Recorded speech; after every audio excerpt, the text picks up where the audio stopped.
Amen. Je ne parle pas d'un tyran. Je ne parle pas d'un dictateur.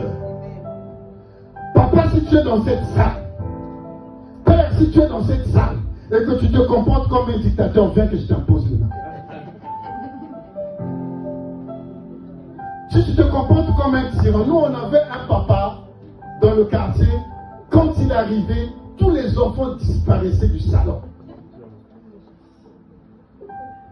Tout le monde. Quand papa était au salon, les enfants ne devraient pas être là. C'est quelle mentalité ça? Tu es au salon, ton garçon a le droit d'être même sous tes aisselles.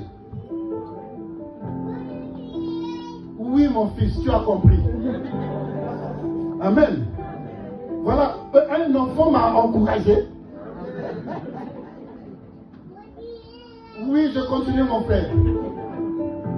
Amen. C'est très important.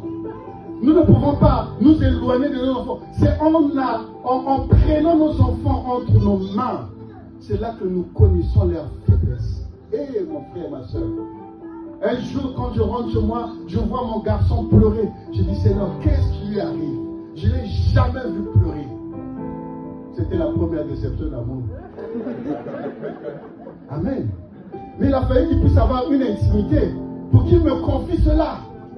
Il y a des enfants qui souffrent au fond de leur cœur parce qu'ils ne savent pas s'asseoir à côté de papa. Quand l'amour, l'amour du père envers l'enfant finit par créer l'affinité. Et l'affinité finit par être tellement familier que l'enfant, non seulement qu'il sait jouer son rôle, mais il sait se confier à son père.